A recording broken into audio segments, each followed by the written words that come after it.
the hustle, the grind, the hard work. Don't quit.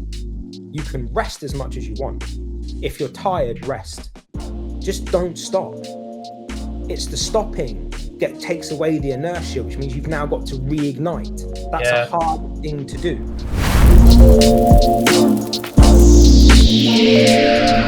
How are you, brother? You good?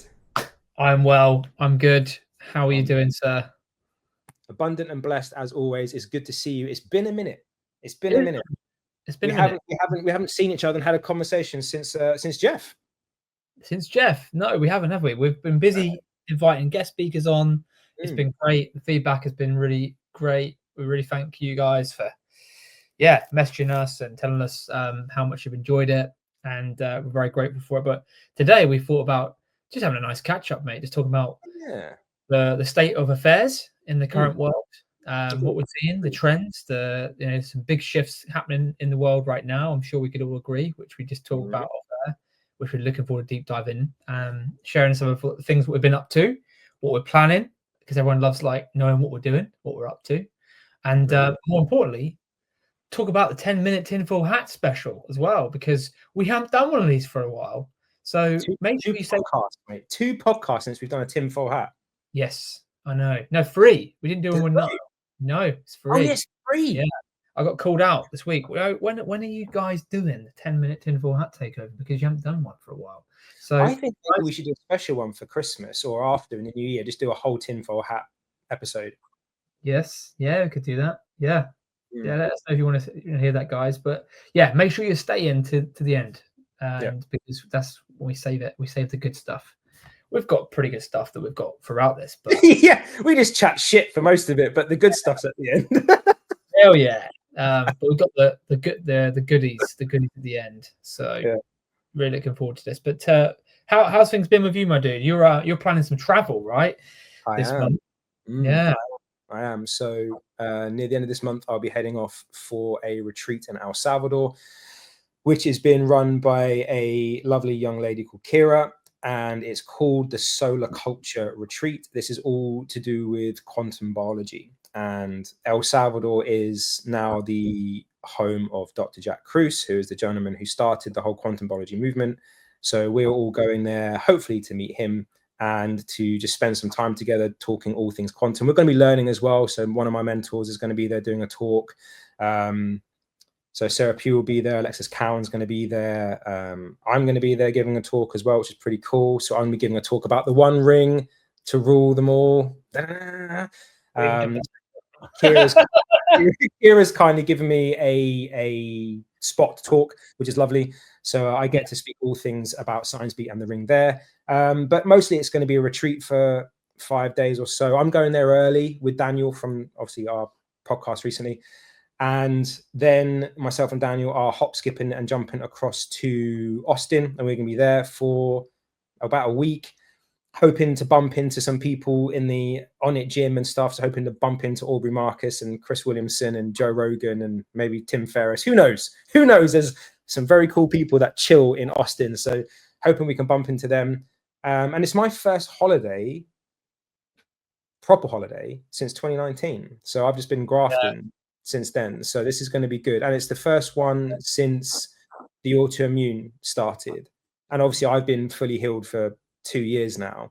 So I think the thing for me, and I just want to caveat this, is with autoimmunity, any autoimmunity, while it's going on, you get flares. So same if somebody's got Alzheimer's or Hashimoto's or Behçet's, wherever the autoimmune is, there'll be moments where there's none and there'll be moments when it's fully kicking off.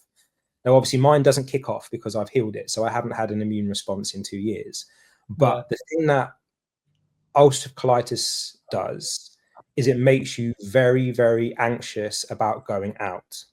Because while you're in the middle of a flare, if your stomach decides to release itself, you can't stop it. There's nothing you can do.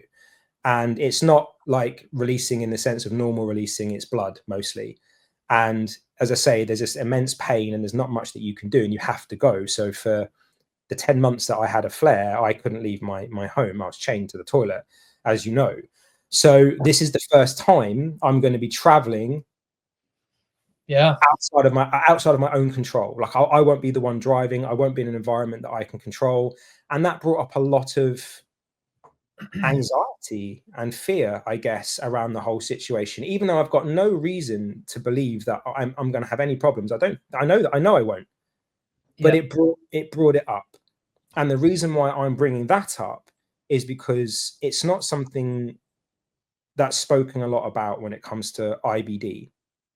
So whether you've got Crohn's or colitis or any varying degree, because there's many different versions of them, this whole anxiety piece about the anxiety that it causes, the fear that it causes, because you've basically got a body which isn't responding in your favor. It's almost letting you down. It's almost making you unstable. It's making you not reliant on it, where at any given moment it could just turn on you.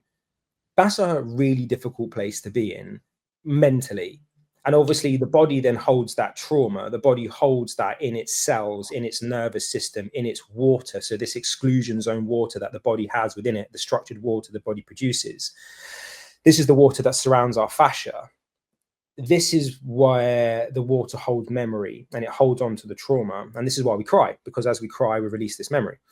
So for anybody who suffers with IBD, Crohn's or colitis, even when you've got to that point where you're healed, you have to work on that anxiety piece. You have to work on the mental piece as well. And I didn't give it as much focus as I should have, because it's only been in the last 3 weeks, the closer I've got to going, that this anxietal kind of stuff came back up again. And I was like, okay, I'm gonna need to do some work on this. And so I've done some hypnotherapy.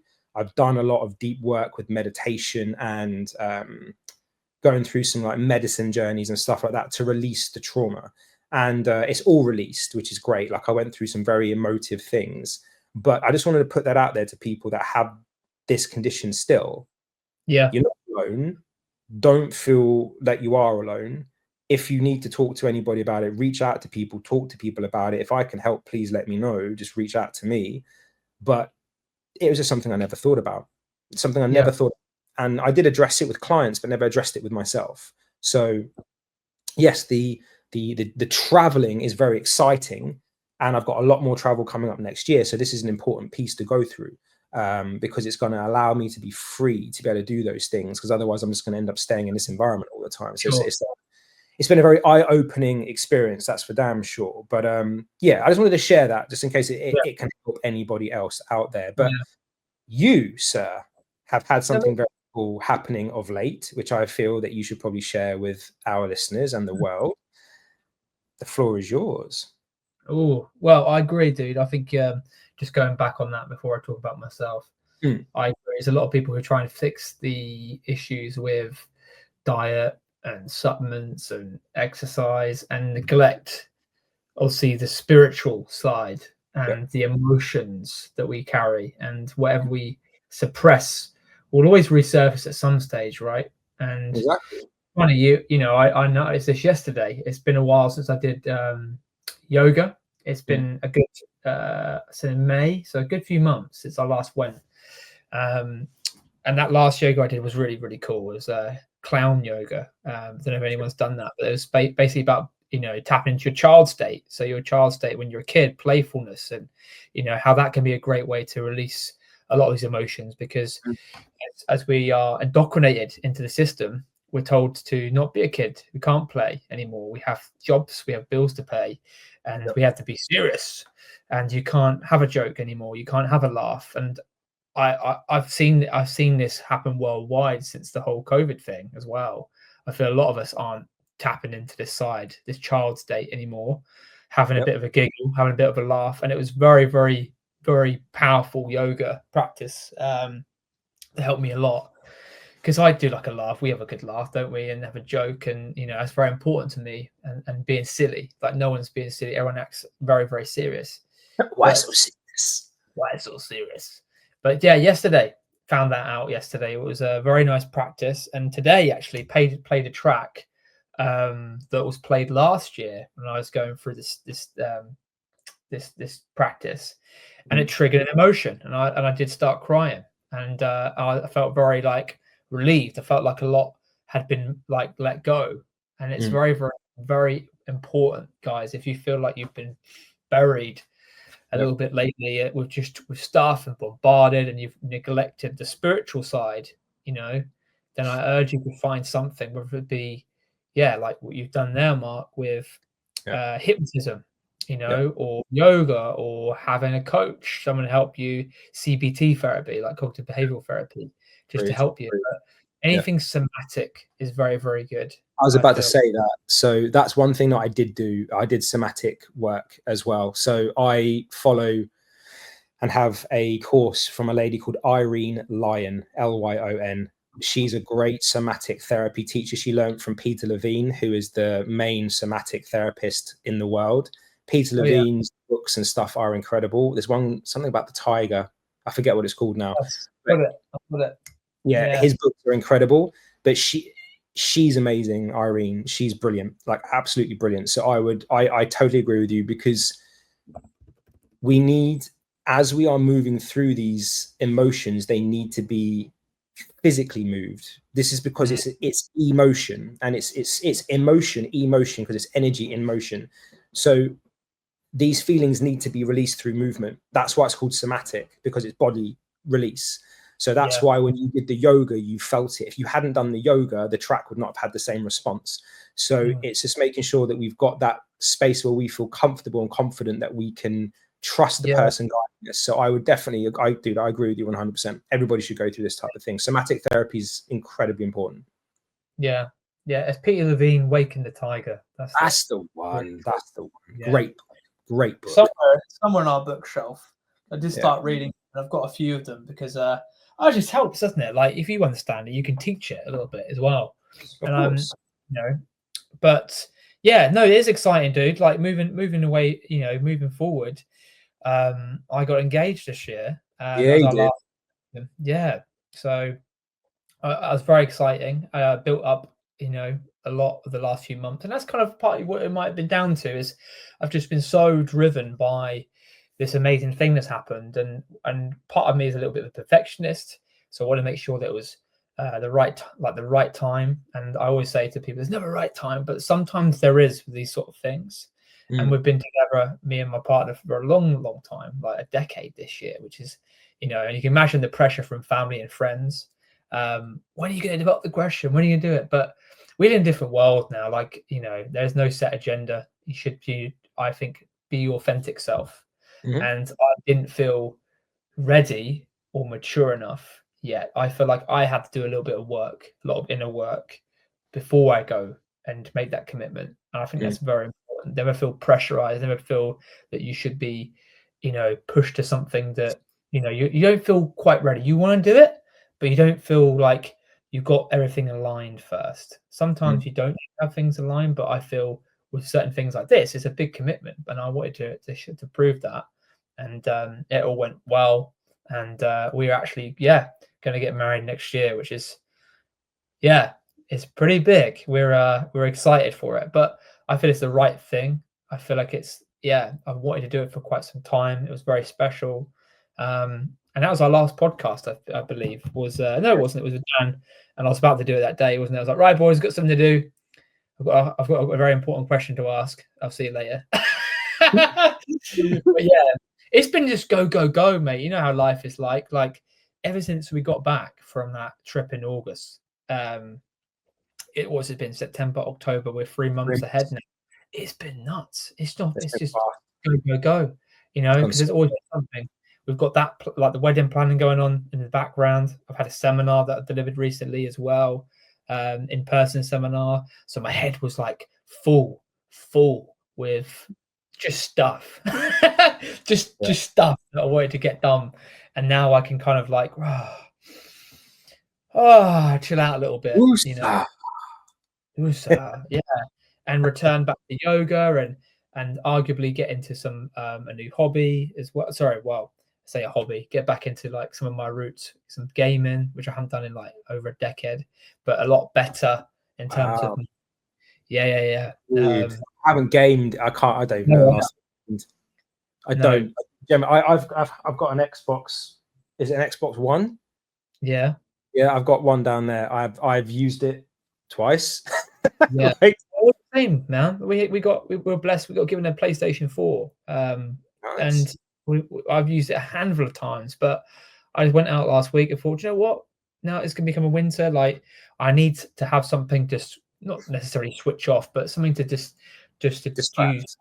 Yeah, distract a little bit. Because I could be like, we could be finding problems in our business and doing research and doing more courses.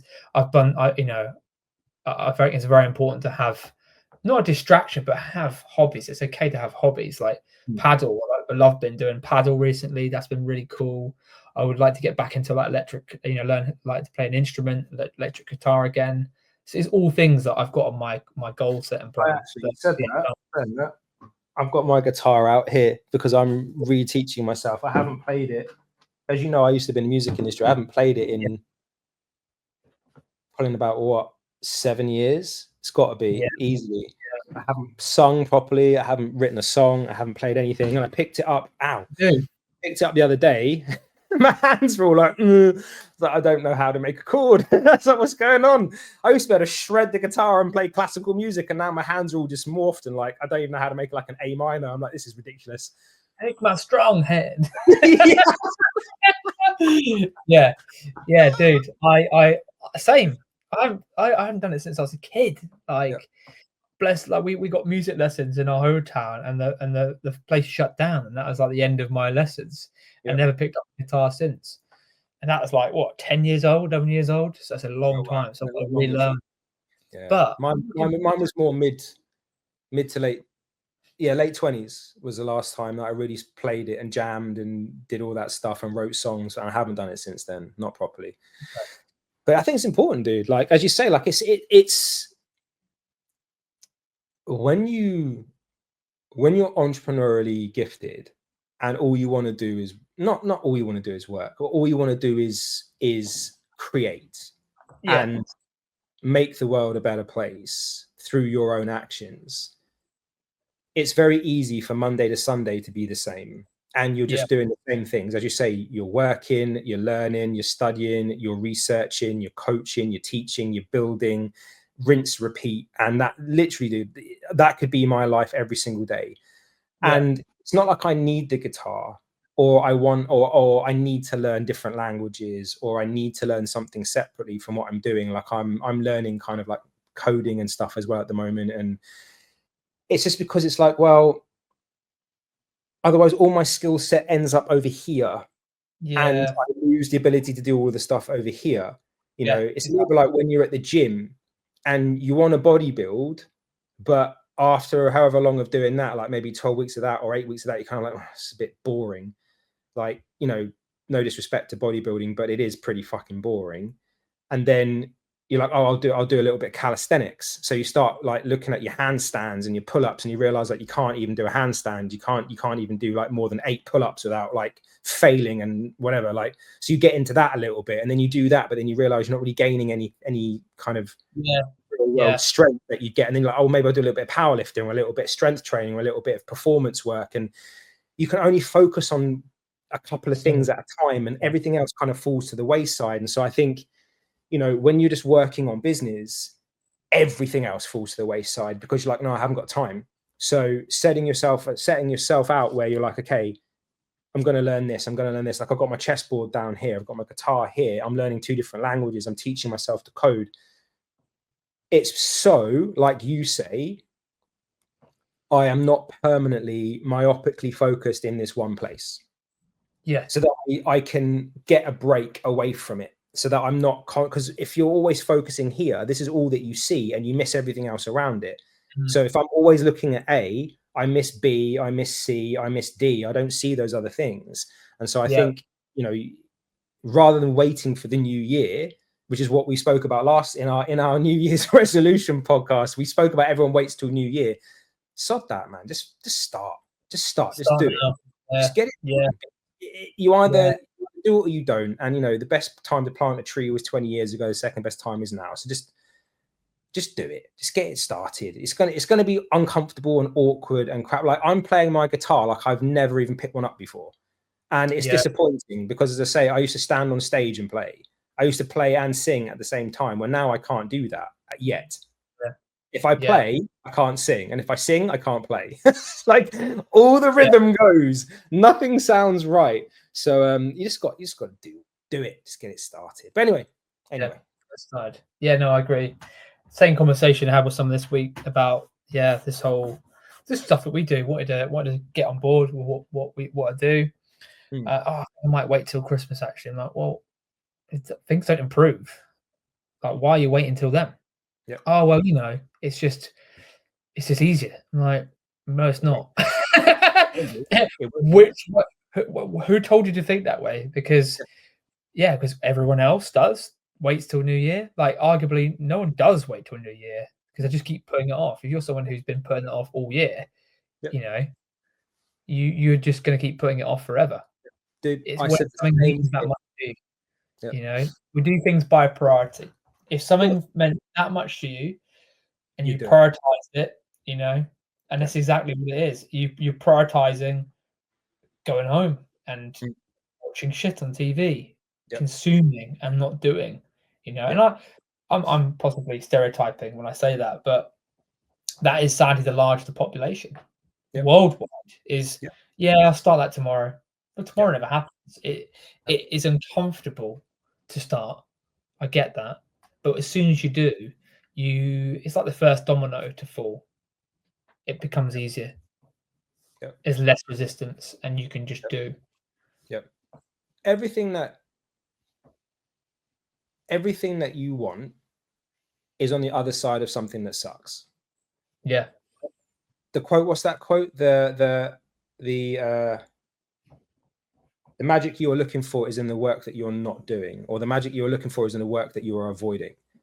Yeah. Or as Joseph Campbell says, the cave you fear to enter holds the treasure that you seek. Like, you are only putting it off because you don't feel that you have the skill set to do that thing.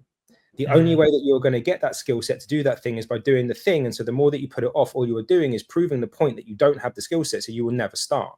So the only way you're going to get good at it is by doing. It was Eric Thomas that had that viral video where he was like, you want to be a writer, but you've never written before. You want to be I don't know, a basketball player, but you've never played before. So of course you're going to suck. You've never done it. So everybody, like, okay, I was listening to Hormozy the other day, and he was like, when he first started, he had 0 followers on Instagram, on Twitter. When Musk first started, he had 0 followers on Instagram, Twitter, LinkedIn, wherever.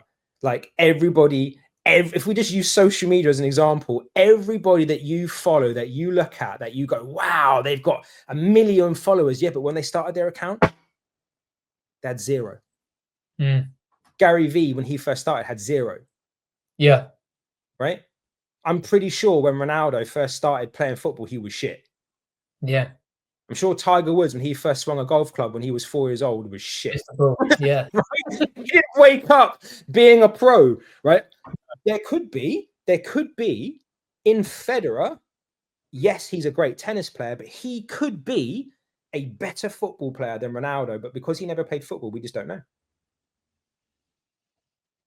So you can keep putting this stuff off, but to go back to what you were saying about your client, because I had this same conversation with somebody week before.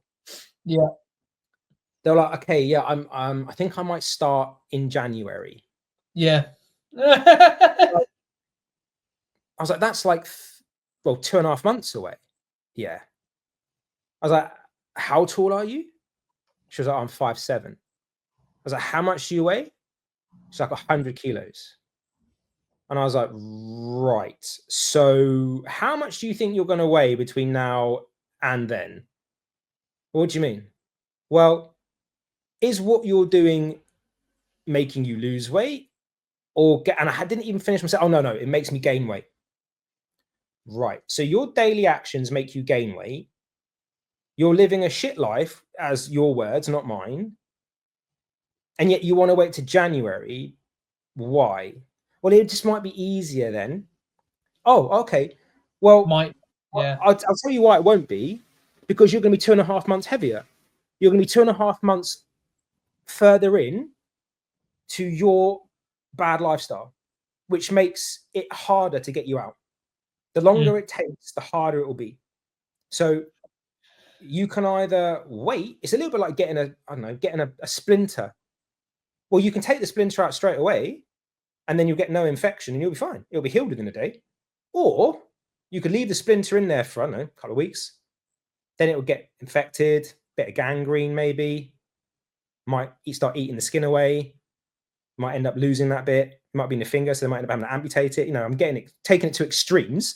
But the longer you leave it, the harder it will be, because the momentum isn't there. Yes. And now you're in a worse state than what you were the 2 months prior, because you're not getting better in those 2 months. You're going to get worse, or a little bit worse. You're not going to stay the same, because this is my words. I was like, between now and then, you've got Christmas and New Year's. So you are going to eat a ton and you're going to drink a ton with no one in your corner to help you manage that. It's because that's the norm as well. That's the norm that has been put out. And it's very difficult to get out of that mindset, isn't it? When you've already got this mindset of, I'll just wait till then, because it's easy. It's not going to be easier. I can't do it right now. Can't's the wrong word. What you mean is you won't. You don't want to. Right, be honest with yourself. I don't want to do that. Yeah, okay, I don't want to do it. Well, there we go then. While we're having this conversation. Yeah. Right. Thanks for wasting my time. It's not wasting my time. I don't care. Doesn't matter to me, because when I get off the phone, I've still got all my habits in place. I'm still healthy. The clients that I am working with are still healthy. It matters not to me in that regard. It matters to me because I care. Yeah. It doesn't impact me. It impacts them. And this whole mindset of, I'm just going to put it off. And, if I put it off, then probably maybe by the time that I do start, there'll be a pill which will make it all happen for me. I won't have to do anything different, and I'll still get the same result. No, no, and no. You cannot have a championship skill set and play in the Premiership. It doesn't work. You need to scale up. For you to get the result that you want, which is the weight loss, the muscle gain, whatever, you need to learn new skills, because it's the skills that have stopped you getting there in the first place, because who you are and who you want to be are very different. So you need to be this person now so that you can get there. And you can't do that with this mindset, which is keeping you locked into this point here.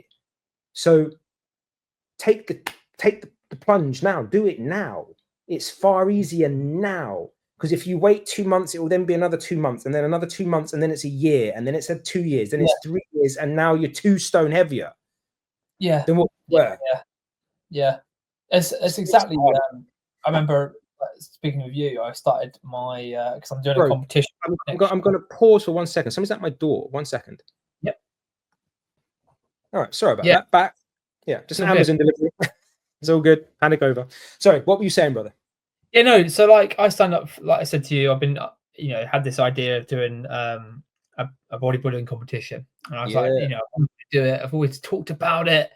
I've done marathons, I've done other events like cycling, and I've done charity work. Like I thought, you know what, I'm gonna do it. I'm gonna stop like talking about it and actually do it.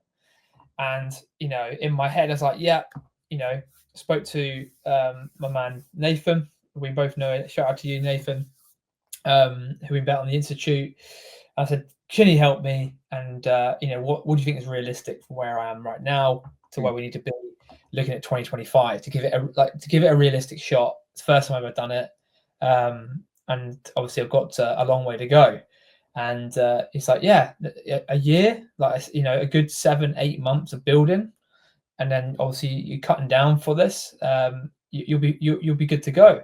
But the longer I delayed it, from starting, it kind of puts you back a little bit from where you actually want to, need to be. And I'm so glad I took the plunge when I did, because I thought, well, I've got, July, there's a lot going on. I've got my birthday, we both turned 30. We've got, going away for 2 weeks in August. I'm going to propose. Like I had all these things in my head that were almost putting me off of why I should be doing it. Like next year, God, like what's next year going to bring? Like there's no better time to start than now. And I made that decision just to do it. in the beginning of July, and I'm so glad I did, because I've transformed so much since July, and you can see it visually. I can see it in my numbers, I can see it in my physique and where I'm at, and I'm so glad I did it, because I'm going in now to possibly into New Year in such a fantastic good starting point. To be able to facilitate that goal, and that goal is going to be met, and I'm visualizing it already. I'm gonna have a fucking awesome time, because I'm not stressing myself out. I've done it, and I started, and I've got out of my way. I've got out of the bullshit of what was, coming up for me in my mind as to why I can achieve that goal. Because we can all do, we all can. We just choose not to. Yeah, that's it. Choice. Yeah, we choose not to do that thing, and as we were saying, like we suffer because who we are and who we want to be are desperately separate, and the reason why they're separate is because we don't believe that we can be that person, and the reason why we don't believe that we can be that person is because we're not doing anything which proves that we are that person, and the only way that we get proof is by the doing, right? So the only reason why we get procrastination and we get fear of doing something is because we don't feel that we can. And the reason why we don't feel that we can is because we don't have the proof that we can. The only way that you can get the proof that you can is by the doing.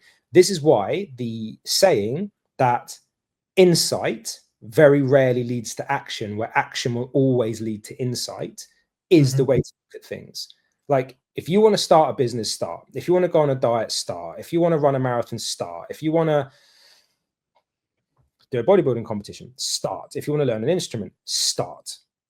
You are going to suck really badly when you start. Yeah. Just bottom line, no baby when they first walks. They take one step and they go, and they sit back down on their bum again. You don't look at that baby and go, ha, dickhead, you're never going to walk. That was your only attempt. Well done. No one does that. Everyone's like, come on, you can get back up. Come on, you help them back up again, right? Because it's the repetition that gets you the result, right? Repetitions lead to result. That's the only thing that needs to happen. And all you need to do is not quit. You can rest. This is the thing I always want to highlight to people as well, is the hustle, the grind, the hard work. Don't quit. You can rest as much as you want. If you're tired, rest. Just don't stop. It's the stopping that takes away the inertia, which means you've now got to reignite. That's a hard thing to do. It takes more power to start the car and move than it does once you're moving, because perpetual motion, right? So just start. Just get it done. Neither one of us are sitting here in judgment in any way, shape, or form. Just from the thing that I started with about the fear of travel. I've paid to put myself in a position of complete and utter fear of the unknown, because the anxiety was only cured by staying in an environment that I could control. Well, I'm now taking myself out of an environment that I can control and throwing myself into an environment that I have never been in before. I have never gone on this many flights in one hit.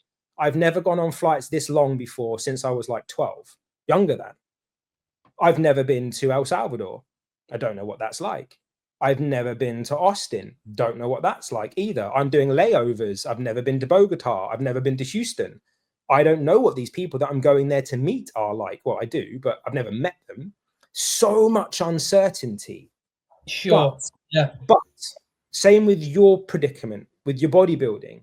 You've never stepped on stage before to show everybody your physique. Oh my God, that's fearful. But at the same time, it's fucking exciting. It's really exciting because you get to do something you've not done before. And most people's lives, leading back to what I said a minute ago about there being that part, that feeling in your life where you don't feel like you're fulfilled, it's because you are doing things that you've always done, which means there is no uncertainty. Third human need, there is no variety. Because there's no variety, nothing changes. And if nothing changes, then your brain, being a predictive machine, knows exactly what you're going to be doing every single day, which means nothing ever changes. Everything's the same. So it's Groundhog Day. All that happens is you're getting older and the weather changes. That is it. Because the only constant is change. So what matters is what you do, because that's how you measure time, right? We've had to create an environment or a way of measuring time through numbers, but time isn't time. You can't measure time through numbers because that's just a human construct. The way that time is measured is by what you do. So learning the guitar, for an example, I can measure time based on how much I practice the guitar. If I practice the guitar for an hour every day, and we're looking at Malcolm Gladwell's 10,000 or Anders Ericsson's 10,000 hours for peak performance, to be mastery level is 10,000 hours. I think it's a little bit more than that, but it's about 10,000 hours. Well, then I need to do 1 hour of training 10,000 times an hour at mastery level. But how do I do those 10,000 hours is important. Do I do them in this space of time, or do I do them in this space of time? Do you get ready for a bodybuilding competition over 4 years or 1 year? This is how we're measuring time, and that's how time should be measured. And that's then how you're going to measure your fulfillment in what you do, because the more time that is spent doing things that make you better, the more valuable that time becomes, and the quicker that time disappears because you're enjoying yourself. So do these things. Don't wake up every day and complain that your life's the same if you're not doing anything to change it. You can't complain about the results you don't get from the work you don't do. Change. Do something different. I can't wait for you to get married. I can't wait for you to step on stage, and I'm going to be there both those times to support you, because it's something which you're putting effort into. And who knows, maybe at your wedding, both me and you are going to be so, like, I don't know, fucking Chuck Berry like, or Slash on the guitar or something like that. I don't know who. Eric Clapton, I don't know. I'm showing my age here, but like, you might message, you might message me before and be like, bro, I'm gonna play a song. Can you be backing for me? And I'll be like, yeah, I'll be confident enough by then to play the guitar along with you. It could be, dude, it could unlock something really magical, or it could have nothing to do with it at all. And you could just be like, I'm not actually going to do that at all. But the point is, just by relearning the guitar again, it gives you that option that you could, if you wanted to, at your own wedding, stand up there and sing a bloody song.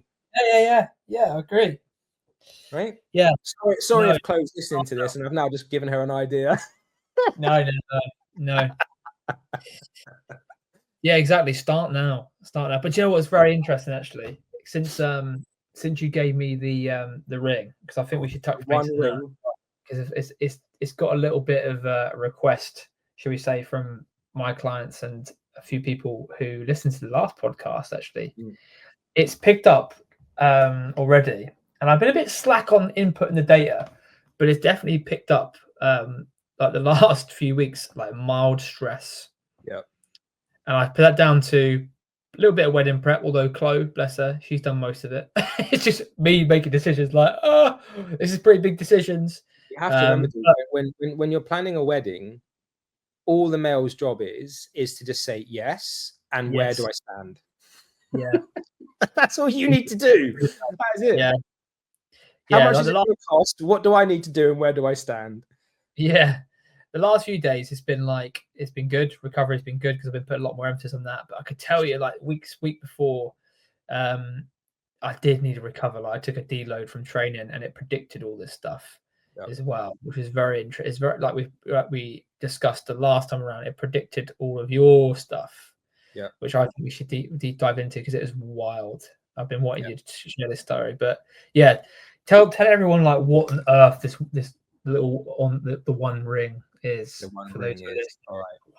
So this isn't a sales pitch, because it's not actually for sale yet. Well, it kind of is, but it isn't at the same time. Our official launch is going to be next year at a biohacking event in Tallinn, and then our next launch will be in Japan in October. But basically, it is available now. People can purchase it now, but you'll be purchasing it based upon a agreement that the app that we're using is still in beta test. The ring itself is fully workable. Everything works. So there's a lot of health rings. They all come from the same factory. Our ring comes from that same factory. What separates our ring from everybody else's ring is the algorithm that our ring runs through. So we still follow all the same metrics that all the other health trackers like Ultrahuman, Whoop, Aura. It doesn't matter whether it's a ring or a strap. They all measure the same things. We're talking HRV, so heart rate variability, HRV, resting heart rate. Then you've got sleep, steps, stress, body temperature, SpO2. They're the 7 things that all of these trackers monitor. How it determines the result is based on the algorithm that they use, and those algorithms are proprietary. So Aura has their own one, Whoop has theirs, BioStrap has theirs, Garmin has theirs, Apple has theirs, we have ours. What makes ours different is we are not predicting recovery scores here. So Whoop and Aura will say you slept this amount and your HRV was this and your resting heart rate was that, so therefore you are this recovered, which means you can go and smash your day. Cool. But recovery doesn't tell you inflammatory load within the body. Ours does. Ours is the only one that does. So ours can basically tell the homeostatic balance in your body. So your body's almost always trying to create homeostasis. So if you're too stressed, it's always going to try and pick it back out. If you're too chill, it's always going to try and pick it back out. It wants to stay in the middle, right? So what will guarantee how well you perform, how recovered you are, not just physically, but mentally, emotionally, psychomatically, and all that stuff, because the stress that that ring was picking up of you wasn't just physical, it was emotional. It was a psychosomatic stress that you were going through, because this physiologically changes the way that your nervous system expresses itself and the way that your body balances itself. So what we're looking at with our ring is too much inflammation, or what we would classify as chaos in the system, or too much parasympathetic, too much chill, right? Too much. We need that. We need this balance. Okay. So ours works from like a traffic light system, where you've got red, which is where you are massively under recovered, you're massively stressed, massively inflamed. Chaos. Green, fully recovered, and it's known as a longevity score, but fully recovered, homeostatically balanced, no chaos. And then you've got orange or yellow, which would be like a mTOR pathway. Like when you go to the gym and you train, you are promoting mTOR. So you're making this growth process happen in the body. This is an inflammatory response.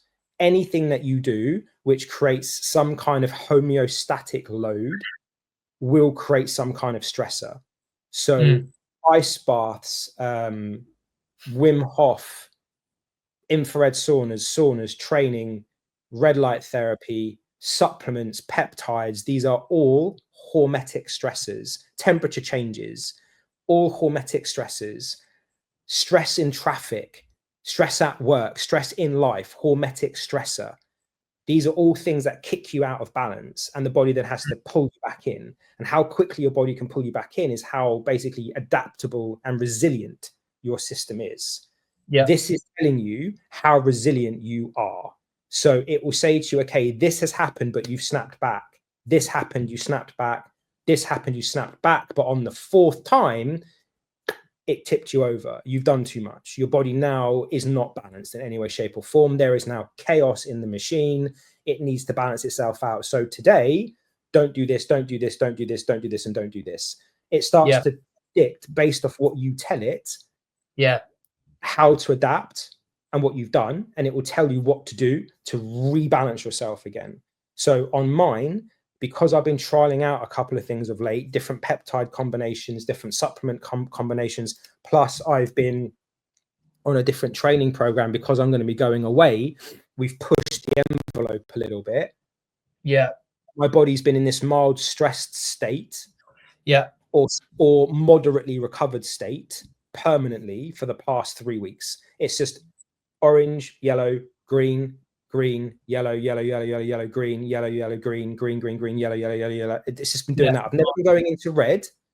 I've been going in and out of controllable inflammatory chaos, which is what I want, because I'm trying to put mass on I'm trialing out these new things. The reason why this is important is because when you first start with this ring for 14 days, you're inputting everything that you do, everything you drink, everything you eat, everything that you, from a hormetic stressor you do, every supplement you take, every peptide you take, every medication that you take, everything. When you go to bed, when you wake up, it records all of that. But what you do before bed, or I read my book, or I did a bit of yoga, or I did a bit of red light, like I'm doing red light right now. So that'll be in there. Like for 14 days, you tell it everything. Yeah. And the reason why you do that is because within that everything that you're going to tell it are the things that you do on a daily basis all the time. Sure. And then there are things that you do which you may have just added, like, I don't know, maybe you added in a new supplement that week. And so you decided you're now going to add that in the whole way through. But when that bottle runs out, you're not going to take it anymore, as an example. Well, the system's going to learn it, right? And once you get to the end of those 14 days, well, now you know, out of all the things that you normally do on a normal day, you know how your body responds to those things averagely. So if you always eat breakfast at this time and always eat these things, but this system then says to you after 14 days, do you know what? The eggs with a little bit of salmon and the avocado isn't really working for you. So either decrease the amount that you're having or change it. And so you're like, oh, well, I'll change it then. So you change it to something else. And then the system kicks in the next day and says, that was really good. You responded really well to that. Okay, cool. Well, now you can switch your breakfasts. Now you know that this breakfast that you were having isn't really setting you up very well. This one is. And two of the ingredients are the same. One of them's not. The one that you changed was avocado. So you took avocado out and now it's absolutely fine. Okay, now I know, right? So I now no longer need to put that breakfast into the system because I know. Once it's told me that I don't respond well to something, I don't need to keep putting it in there because I already know.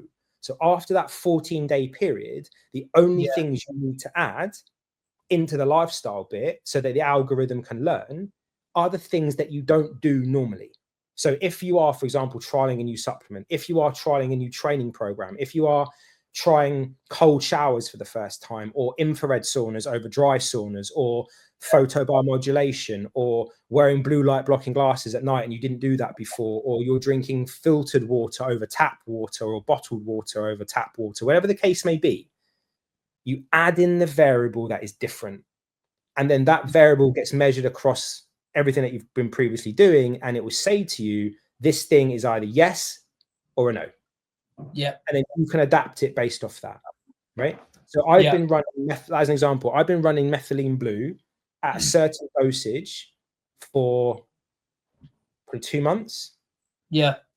After last week, it started telling me that the dosage that I was taking was starting to have less effect. So either take more or stop taking it completely. Now, why does it say that? Because by taking more, I'll get that same response as what I was getting before. But that means I'm going to have to perpetually keep taking more.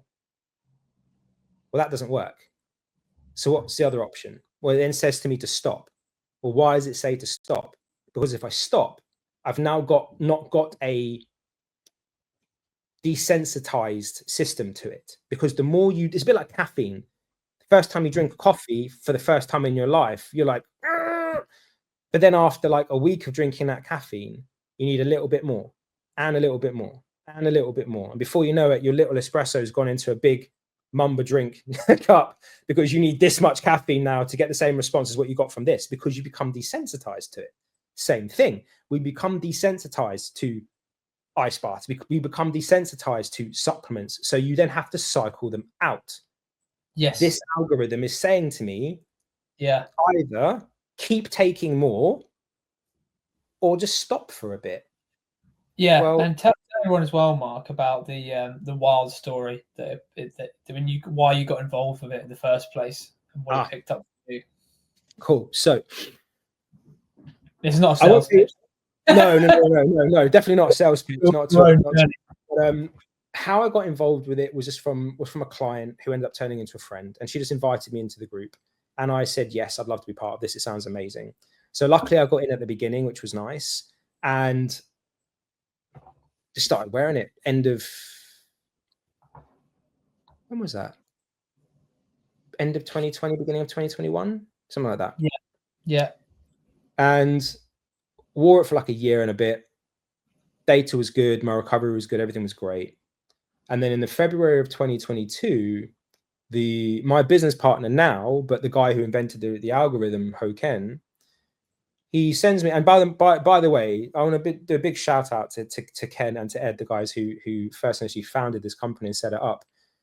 Because initially, Ed was the tech guy making it all work, and Ken was the one who could analyze it. He was the only one who could analyze it, and he was analyzing everybody in the beta testing group. He was analyzing all their data, mine as well, on a daily basis, for free. It was insane. Like, and he's so clever, this guy. It's ridiculous how clever he is. And he messaged me in February 2022, and again, broken English, because he's from Singapore, Malaysia. Mark, you are entering an autoimmune state. I'm like, 1, no, I'm Superman. Of course I'm not. 2, if I am, and we want this system to be the best it can be, we need data. So the same way that we got the data initially from COVID victims, unfortunately, that ended up, we basically needed COVID victims to pass away from long COVID for it to give us the data that we needed. And unfortunately, that's exactly what happened. That's how it ended up becoming the way that it is because the people passed away. So I was like, well, I can either stop it happening now before it really gets a hold, or I can let this play out, see what happens. Because if it's correct, well, this is going to change people's lives forever. Because if it can predict an autoimmune disease, not specifically what it is, but an autoimmune state, it will be able to predict cardiovascular disease. It will be able to predict diabetic states through metabolic dysfunction. It will be able to predict any health outcome before it happens. And lo and behold, end of August, beginning of September 2022, that's when the symptoms started. I didn't put the 2 and 2 together at the time, because when it started initially, it was just like every now and then, in a day, like maybe once or twice in a day, I'd have this like, this urgency after eating that I'd have to go to the loo. There was no blood or anything like that at that point. Come middle of September, as you know, so I went away and stayed with you. I was having these real difficulties with eating and going to the bathroom and just bloating and real uncomfortableness and bleeding and stuff. Not a lot, but enough for it to raise concerns. And that's when I put the 2 and 2 together. And I messaged Ken and I was like, Ken, like, dude, you were right. Like, this system's right.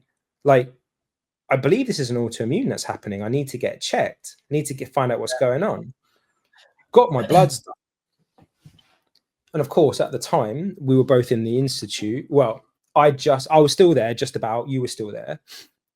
And obviously, the gentleman in charge of the institute, Jake, great at reading bloods.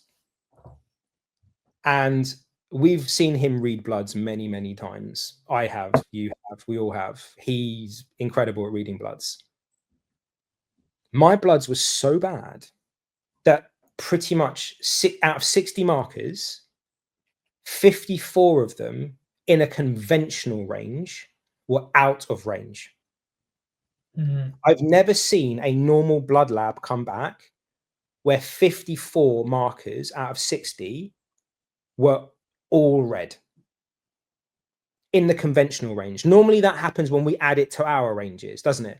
We add people's blood markers to our ranges, and then it starts to show it being out of range. But when we look at it comparatively to the lab report says, yeah, no, they're all great. But on our report, it says they're a dysfunctioning nightmare. On the lab report, mine was like, you are fucked.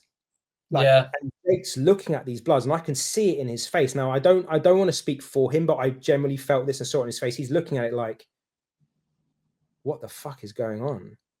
Like, I don't have an answer here. You need to get checked, bruv. Like, I take these supplements at the same time, but you need to go and get checked. So come November, I go and get checked. Colonoscopy. I go, luckily one of my ex-clients' wives is one of the leading gastroenterologists in the UK, part of St Mark's, which is a leading gastroenterological hospital. Gone to see her. She's confirmed it. No cancer, but in one of the worst cases of ulcerative colitis.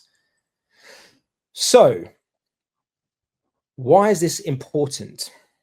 Because the ring predicted it 8 months before.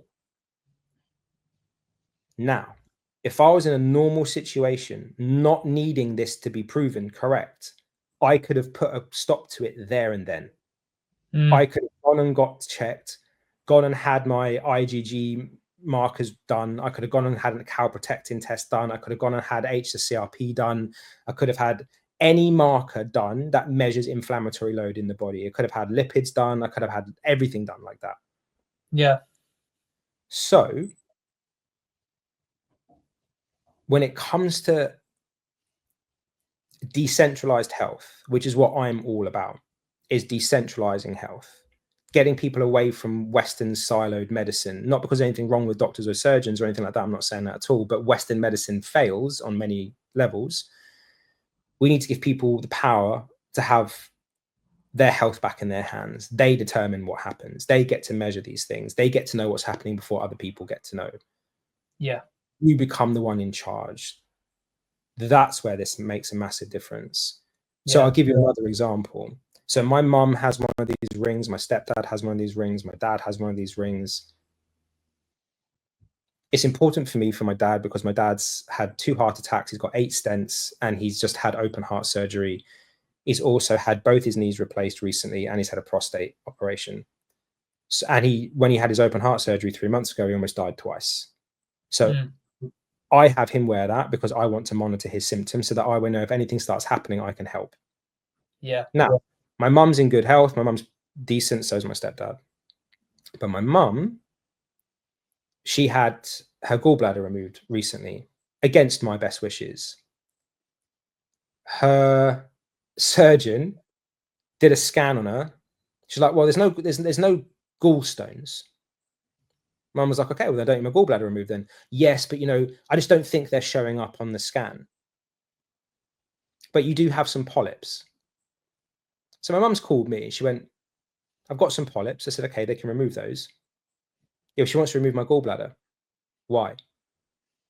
Well, she said, because I've got gallstones, but they're not showing up on the scan. I said, what, because they're invisible gallstones? Well, no, but they're not showing up on a scan. I said, that's horseshit. I said, she just wants to remove your gallbladder because it's easier. It's far easier to remove a gallbladder than it is to take off the polyps. I was like, don't get it done. Just get the polyps removed. You're fine. You've lived with them up until this point. Just get them removed. You'll be fine. Scared my mum into getting it done. So I made sure my mum had this ring to monitor her before she goes in, while she's in, and when she comes out. So she's come out. My mum's 73. Tiny. She's like 5 foot, weighs like 7 stone. There's nothing of her. I'm monitoring her and I'm like, right, mum, you're in a, they gave you a shit ton of anesthetic. I was like, you're in a really bad state here. I was like, this is going to take it like 5 to 7 days to clear out of your system. This is what we need to do. I then gave her some supplements to take. Within a week, she's back in the garden, gardening, all this stuff, right? And I'm watching her. I'm through the ring. I am monitoring her data and being like, right, she's out of the woods. She's fine. She just needs to keep taking this and she'll be all good. She goes to see her surgeon the week later, 2 weeks after the surgery. And the surgeon said to her, what? And my mum was like, what? She's like, how are you this recovered? How are you this healed? You're 73. How are you in the garden? How are you back to work? My mum was like, oh yeah, my son's monitoring me on this ring. He's got me on these supplements. No, that's not the reason. No, it is. That is the reason. No, it's not. It's definitely not. It's nothing to do with that. It's because we took your gallbladder out. No. That's the reason why she was knackered in the first place, is because you took it out unnecessarily with the invisible gallstones, which they weren't there. They took the gallbladder out and there were no gallstones at all. How incredibly frustrating as well. Right. But the point I'm sure all the stories like that as well. I can I'd share this with my family, but But the whole point is, put this on your finger, and now all of a sudden you have a predictive, preventative health tracker which can stop you needing to be in this position in the first place, as long as you act on what it tells you what to do. It's that simple. So again, I'll give you another example. I started taking a supplement, which I know from one of my very good friends who has a PhD in this particular area, this is not a good supplement to take. The information that they put out online about this supplement is bogus. It doesn't work, they say, that the way that they say it's working. And as I say, my friend has a PhD in this very specific thing. And in her lab, she's like, every time we add it into the cell culture, it kills the cell. Every time. What is it?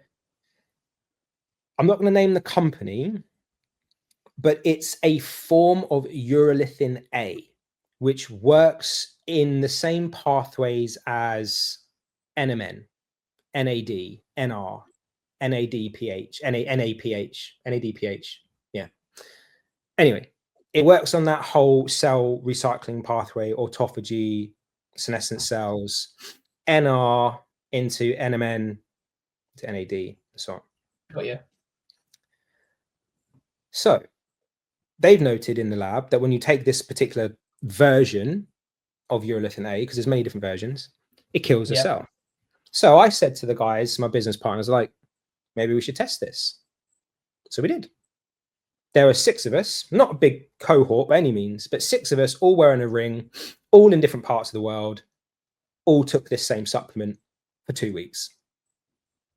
Every single one of us got the same report back. This is having a negative effect on your body. Stop taking it. Every single one of us. Yeah. So instantly, we've got a product which costs £85 a month to take, which loads of biohackers buy every single month. And we have proven what was already proven in the lab, that it kills the cell. Yeah. Now, it didn't tell us that it killed the cell, but it's having a negative effect. And when we look into the data, not just what the algorithm kicks out, but when we look at the actual data from our system, yeah, it's swinging us into a very, very unfavorable place where it's showing chronic rises in inflammation and chronic rises in chaos in the system. So we stopped taking it straight away.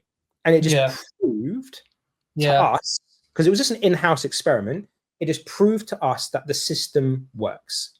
Here's a PhD who says this stuff is garbage, don't use it.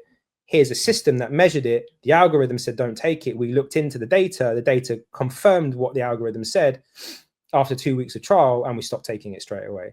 Well, that's amazing, because if you buy a supplement and you start taking it and you start putting it into your app, and within a week, the app says to you every single day for 7 days, Joey, stop taking this thing. Yeah. Stop taking it. It's not doing you any good. You've wasted money. So all you're doing is you're just trying to justify the expense. Sure. That's called a sunk cost fallacy. Don't do that.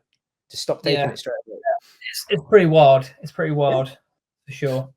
No, I'm very impressed with that, and I've been very slack. So you've cracked the whip.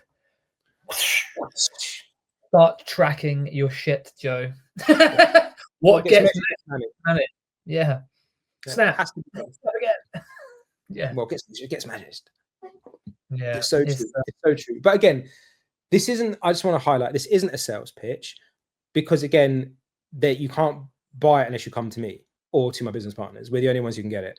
So we've obviously got a lot of people beta testing for us at the moment. We have got some people that have purchased the ring but have agreed that they're part of the beta testing app because they're giving us feedback, which is what we need. The ring will officially be launched next year. If you're interested, please reach out to me. Let me know. If you know Joey, please reach out to Joey, and then Joey can reach out to me.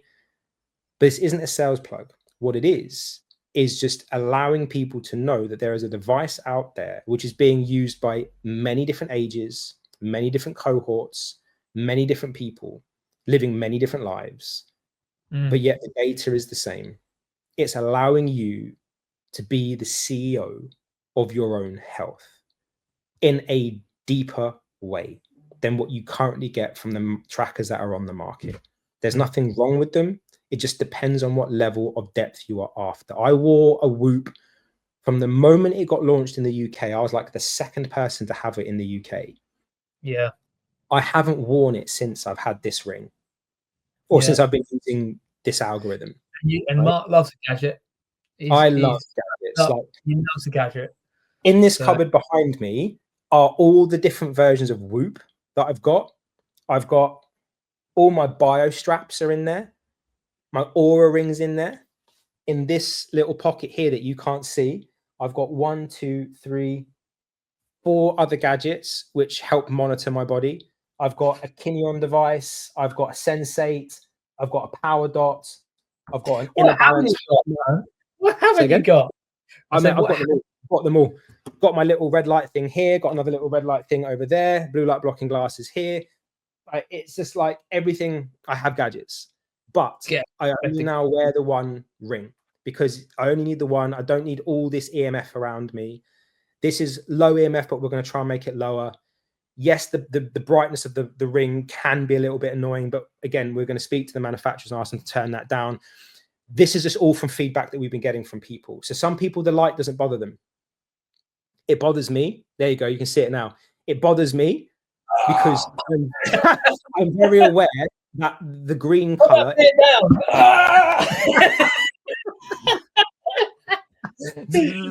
But yeah, I don't like the brightness. I don't mind the light. I just don't like the brightness because in the middle of the night, if I wake up, I need to go and pee, or if I wake up in the morning and it's obviously still dark and I take my eye mask off, this thing's just flickering at me. I'm like, Jesus, no, too light, too bright for this time in the morning. But again, I just want to highlight, we're not pushing this as a sale. It's not. It's just because I want people to understand what this ring can do, because from our last podcast where we started talking about it with Jeff's got one. I think we might have briefly touched about it with Daniel, because Daniel's got one now. Sure. We've had a lot of people, yourself and me, reach out wanting to know more about it. And that's why we're bringing it up now, because it just saves us having to keep answering these questions individually. Yeah. Yeah, nice, man. Yeah, it's very exciting. Very exciting. And it's also something that I'm looking forward to talking about more, because it's very, very different to what I've had before. I've had the Whoop bands, I've had a Garmin before. They're all great in their own ways. It depends on what you want out of it. If it's longevity and health and you want to just, prevention is better than the cure, this is your thing. If you are wanting to run marathons and track heart rate variability, your miles, your activity, Garmin's good for that. Yeah, Garmin's good for that. Like, it depends on what you want. So if you're very health conscious individuals like ourselves, look at this perhaps. But exactly. No, it's awesome. It's very, very cool. And I think it'll become a lot more popular in the new year. I agree. Especially the way the world's going now. I think, like we were just saying briefly off air, the world feels like it's taken a big breath out given the recent news. It has. After Trump got elected, you just feel the world just went and relax, because there's an adult in charge. You know what I mean? This is a guy that could run the world. That's the thing. Whether you agree with him or not with some of the things that he talks about. It's funny because when he got elected, somebody posted on Twitter, X, formerly Twitter, a British guy, who wishes Trump was the Prime Minister of Great Britain. Mate, he had he posted it, I think it was like 9 o'clock in the morning. I saw the post at 9:15. He had like 250,000 likes within 15 minutes. It just goes to show you, get somebody that's competent in charge, and everybody loves that idea. Yeah, okay, it pissed some people off, but mate, they're not looking at the bigger picture. They're not looking at the bigger picture. If she'd got in, there would have been a one world government. There would have been a universal government. We would all be on universal salaries. You would all be living in 15-minute cities. You wouldn't be able to travel for more than 15 minutes away from your home. We'd all be having digital IDs. We'd be having that Chinese social kind of status control where, you spoke badly about the government, so you now can't go into this supermarket and you can't go on trains. We'd have had all of that crap. The fact that he's in charge, all you've got to do is look at what he's put into place since he's been in charge. He's had a conversation with Putin, and Putin's prepared to pull out of Ukraine. He had a conversation with the guys with Israel and Hamza, and they've all decided that they don't want to fight anymore. He's only been in charge like, what, 100 hours? I don't think he's in office yet. No, that's the point. No. It's not even there yet, and he's already caused this to happen because you've got an adult in charge. It's censorship, you know, right? The best could be a big law on censorship. There's going to be no more censorship on freedom of speech anymore. Big tech giants. He's going to make raw milk. He's going to make raw milk legal. He's going to make peptides legal. He's going to do he's going to make everything. Stem cells are going to be legal. Like all the things that big pharma and stuff don't want you to have, he's going to give you. Well, that's incredible, right? And what I love personally, just because I'm not a fan of Starmer, I think he's a fascist dictator and I can't stand him, is he, before he became prime minister, said some rather unfavorable things about Trump. Yes. Yeah. And now Trump's in charge and he came out and went, I'm not a fan of Starmer. He's coming across as very left-wing and fascist. I'm like, go on, Trump. Come and visit us, please, and put this man in his place. Because, you know, your first thing that you did when you came in power was you robbed pensioners of their fuel allowance, you dickhead. Yeah. Like, can't stand him. Can't stand him. Worst person to be in charge of anything. He's a lawyer. He's a lawyer, which means he's legally been bred to lie. Nothing he said in the lead up to the election happened. We're not going to raise taxes. They raise taxes. We're not going to increase student debt. We're not going to rob pensioners. You robbed pensioners. You're an asshole. I'm glad Trump's in charge because he'll come in and give you a swift kick, and that's what's needed. Hopefully, he'll kick him off a cliff somewhere, but still, we'll see. Yeah, and I think also even more because we follow it for health. That without health, then there would be no love. There would be nothing, and the exciting thing is, you know, RFK Jr. is going to be sitting on that health committee, and I think at the FDA and a lot of big pharma shaking a little bit with. They're crapping themselves. Yeah, and it's very exciting, and I think we've been following it for a little while, and I hope we can follow suit because, we're kind of heading the same way. And you know, I just talk to clients, talk to people, and you know, it's all very grey, and there's no what's the word I'm trying to find? Prospect. Everyone's sort of just fed up with it. Yep. There's nothing really positive to say anymore, and people have lost that mojo, and it's been that way for the last 4 years. We need to make. I mean, I know they've got "Make America Healthy Again" or "Make America Great Again." Dude, America never had "great" in the title. We did. We're called Great Britain. Yeah, we're now we're shit Britain. Britain needs to be great again. We need to make Britain great again. And I'm not nabbing that from them. I'm just saying that's what we need to do. And it won't happen with these clowns. It just won't. Because that's not the agenda. You can't have somebody so far removed from the working man sit there talking about, oh, you know, this isn't how a working man, blah, blah. You're not a working man. We've never been a working man. I mean, Jesus Christ, the guy that was in charge before you didn't know how to use a petrol tank, a petrol pump. Yeah. There was that picture of Rishi Sunak trying to fill up a car. He didn't know what to do. They're too removed.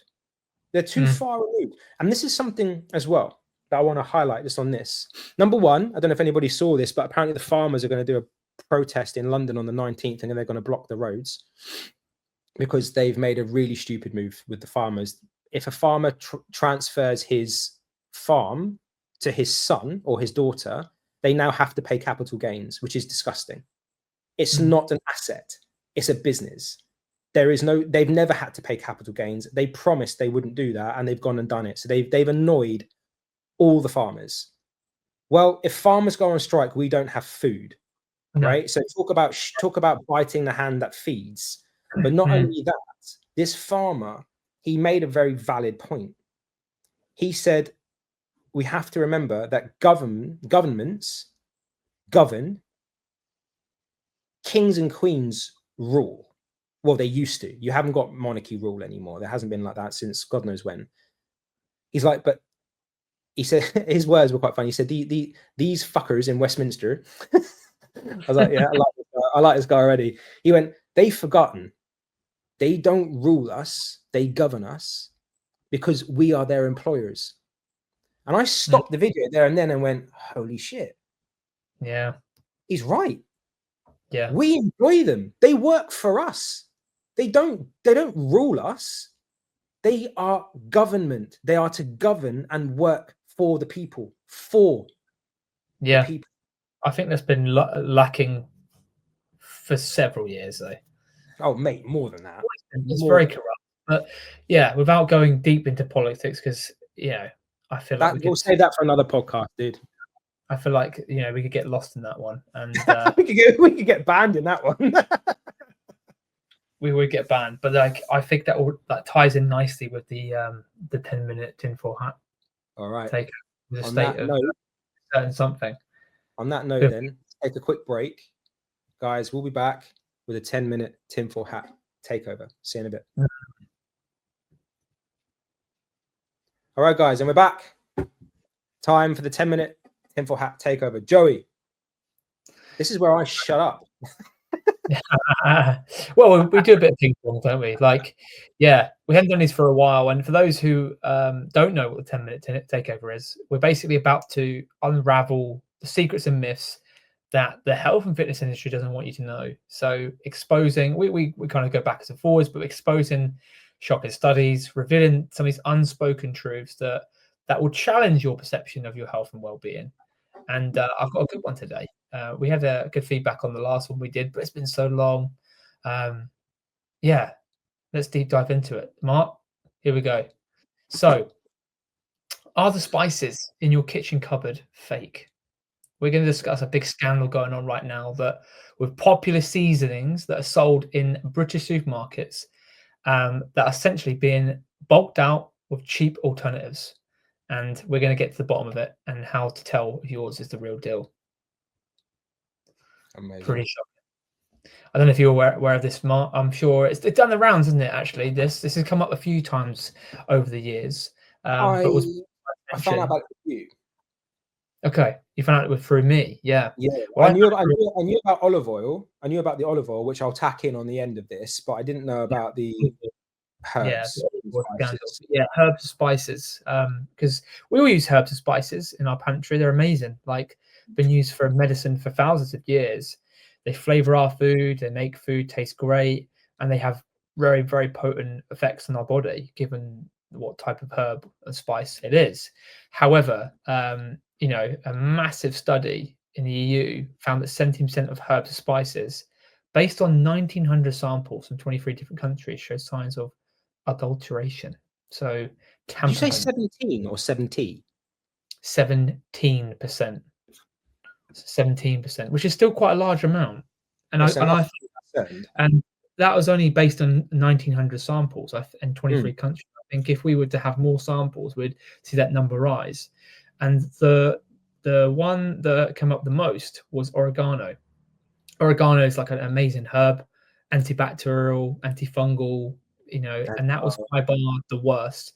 It was that they found that 48% of samples coming back were tainted and had also high ratings for pepper, cumin, turmeric, and saffron as well, which we'll go into. But yeah, tamperment, and it's being increasingly targeted by fraudsters. So yeah, and I was brought to this issue with a client of mine. Said, "Is this true?" I was like, "This might be a good topic of conversation for our 10-minute tinfoil hat takeover." Given that we found that there's chalk still being added into bread because of the flour bread making that since the wartime. So did a little bit of digging, and yeah, there's massive perjury. But we could argue and say that for quite a lot of things in the supermarkets. But today's piece is on herbs and spices, which I think is shocking. But yeah, they found as well issues were detected in ground nutmeg. 20% of samples found to be inauthentic or contain contaminants such as mycotoxins and mold-based toxins, which enter the food chain through infected crops beyond the maximum permitted levels. Chalk, dyes, and coffee bean husks are among the inedible additives found and used to bulk out jars of produce. It's not just dodgy producers who are to blame. This is worldwide. And even experts have warned a widespread food fraud with 17 billion global herbs and spices, that the herbs and spice industry particularly vulnerable to criminal exploitation. And that was why my client said about this. There's a study done by the BBC Fours program, the food program. They found 61 herbs and spices, so 11%, bought from popular retailers such as Sainsbury's, Asda, and Amazon. We're calling them out. Contained it's not listed on the labels, and Tesco's were not one of those brands to be affected. Interesting. But yeah, this is something you have to be careful about on Amazon, if I'm brutally honest. There's actually, and I'm caveating slightly, but I'm just going to add this in. Yeah. Now you know the supplement company Now Food. Yeah. Yeah. They did their own study. They ordered their own supplements off Amazon, not from their shop, but from other people's shops. And the majority of them that weren't from their shop came from China. Oh. And something like 92% of them weren't supplements at all. They were just literally just some random powder, whatever it might have been, chalk in a capsule. That was it. And Amazon has no way, because they're still coming in a sealed bottle. They're still vacuum sealed at the top where you've got to peel the top off and all that stuff. It's all got all of that on it. Still the same label, but it's fake. Yeah. Please be mindful that when you're buying supplements off Amazon, you buy it from the company's store. So even if you buy it from Now Foods, buy it from their store, because at least that you're buying it from them directly. Okay, it might be £5 more, but it's better than having something which is nothing. Yeah. Just be mindful. Yeah, it's interesting. I had that with the dog probiotic. A company called Umu did a speech recently. There's a poor lady who lost their dog. She had liver failure, like literally healthy dog. You know, anything it changes. Oh, it's on Amazon. It's slightly cheaper, and gave the dog this Umu tablet. Was turned out to be a fake. Yeah, 4 weeks later, liver failure had to be put down. Shocking. So it's, you know, when it comes to herbs and spices, we just, you know, such a, like, I get it, you know, in a rush, you sort of, you know, think, oh, this is a pretty, you know, it's all stocked up. I'm just going to just fill my basket. I need to fill my basket of herbs and spices.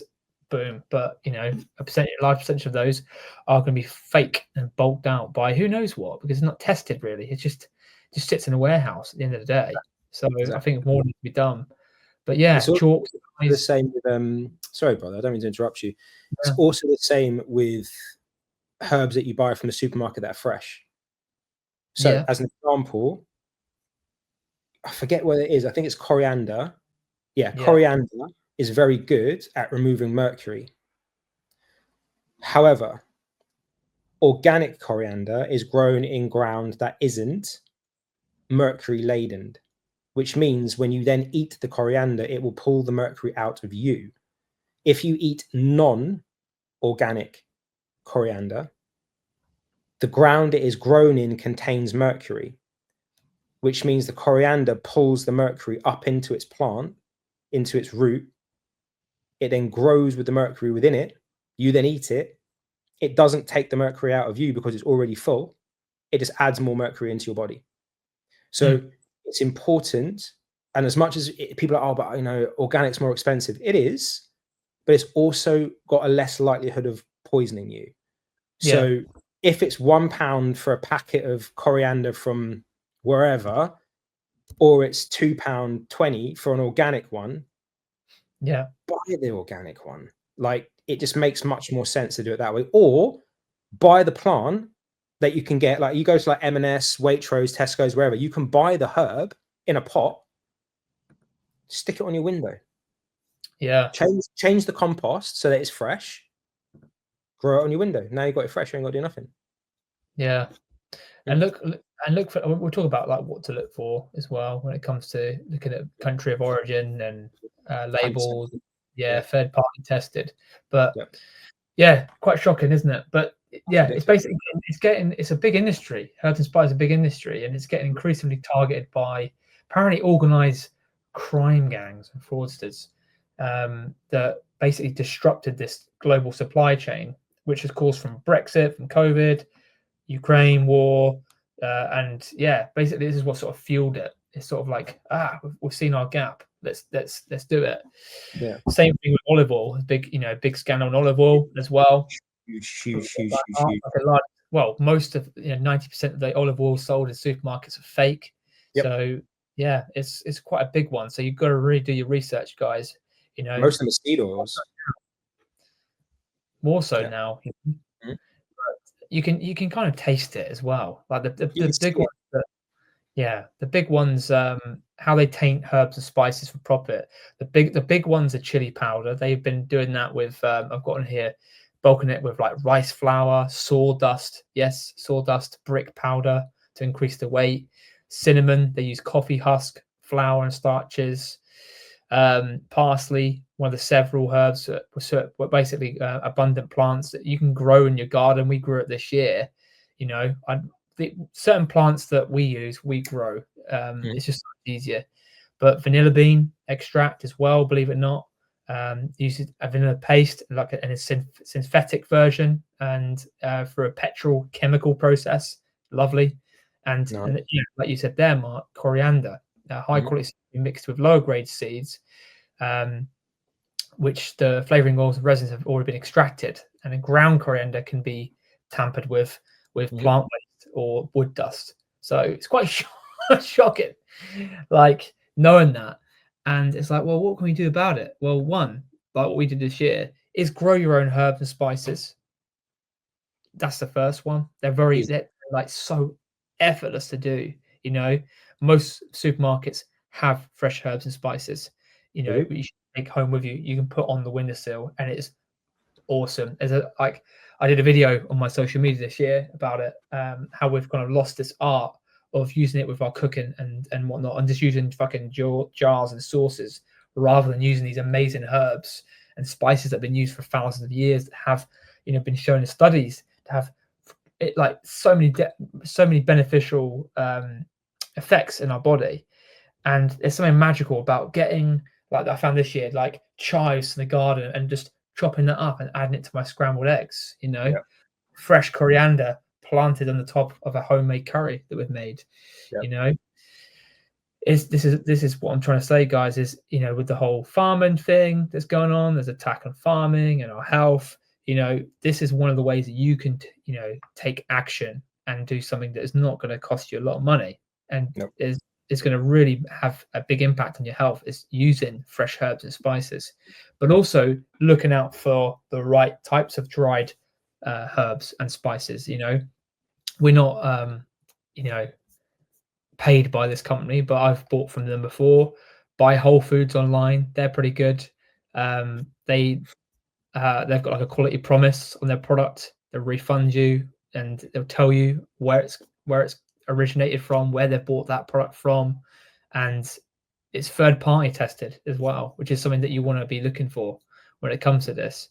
I guarantee that a lot of the spices and herbs that you possibly buy from the supermarket, they don't go for that testing, but you can see from these companies who show you this, where they're coming from, you know? Exactly.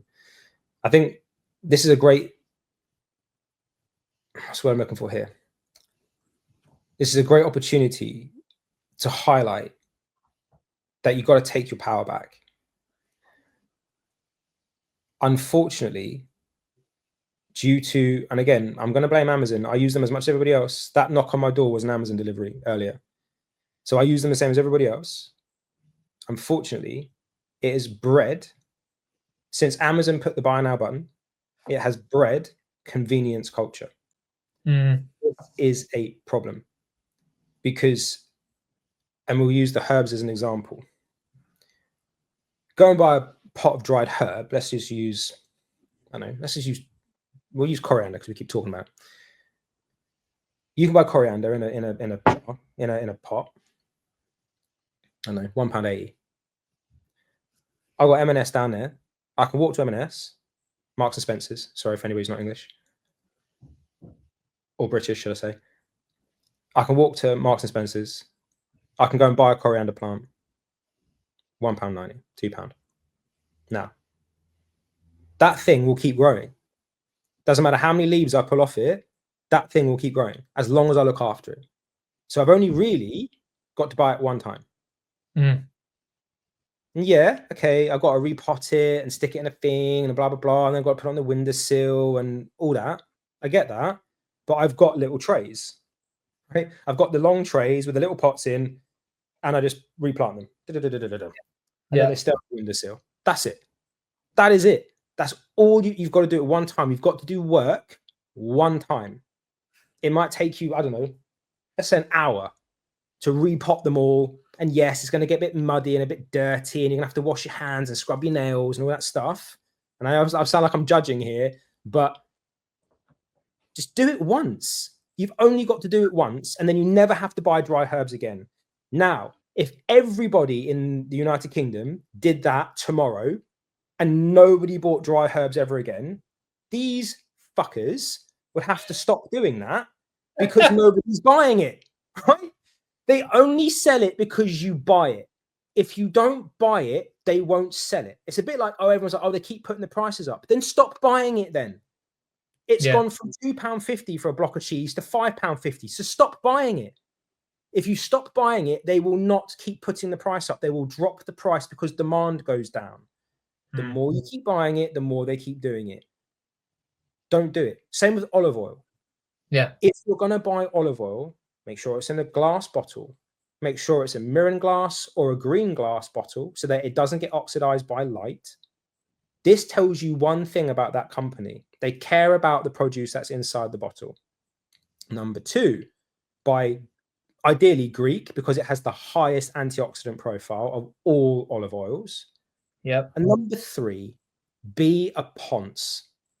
Don't buy cheap olive oil. Extra virgin olive oil, which in a bottle, like I've got, I think I use the same one as you, the Citizens of Soil. Yeah. Use a couple. Yeah, Honest Toil are very good. They're a small family farm in Greece, and yeah, that one. They will be like £14 a bottle. Yeah, more. I think it's like More. 18, 20 quid. Okay. Some. Yeah. But you're only using a drizzle. Yeah. Right. You're not chugging it. You're not doing shots of it every day. Like it's just a drizzle. It will last you about a month. So just be a bit of a ponce with it. Like get expensive olive oil because otherwise you could literally just be pouring soy oil, soybean oil, or sesame seed oil, and none of these things. Yeah, it's vegetable oil basically. Yeah. There you go. Right. It could be any oil. Could be any oil. If they're prepared to put sawdust or wood chippings or brick filings into powdered herbs, what do you think they're going to put into olive oil? Right? There are so many things that people don't question, right? Look at the name says it all. Petroleum jelly. You're putting that shit on your lips. Yeah. Right? You put that shit on your lips. Do you go to your local garage and get the pump out and like pour a little bit of petrol on your finger and go, my lips feel so much better now? No, it's dry. Right? Bloody it's petroleum. You are putting petroleum on your lips. Don't do that. It's petrol. What are you doing? Do you know what I mean? Like, it's just waking up to these things. Yeah. They've been making us do this stupid shit for years and never questioning it. Ask the questions. Buy the herbs. Buy the expensive olive oil. Buy beeswax lip balm. Dude, like, I don't know what else to say with that one. Like, I think that's all right. I think that's a great way to end. I'm probably going to get so much. I'm probably going to get hate spam or something. I don't know. That was great. It was good. I enjoyed that one. I get very passionate about these things because you know what it is, dude. I understand that people's lives are difficult. I understand that life generally overall can be quite difficult, and it's been getting more difficult recently. It's going to get better, but it's been getting more difficult of late. Yeah. It's important that where you spend your money matters. Where you put your power matters. Take your power back. That's what all this is about for me, and the same for you. That's what this podcast is all about. Take control. Your power back. Stop handing it deliberately to them and going, oh, I don't want to decide. You do it for me. No. Be an adult. Decide for yourself. Do it yourself. It's hard. Yes, it's hard. Right? But my ancestors, your ancestors, everybody's ancestors fought starvation, cold, frigid temperatures and ice ages, and fought saber-toothed tigers for us to what? To sit here and pour wood chippings and brick dust on our food because we can't be bothered to grow a herb. to put petroleum jelly on your lips. Mm. Mate. I'm not going out like that. I am not going into that good night like that. That is not happening. Not happening. Love it. Anyway.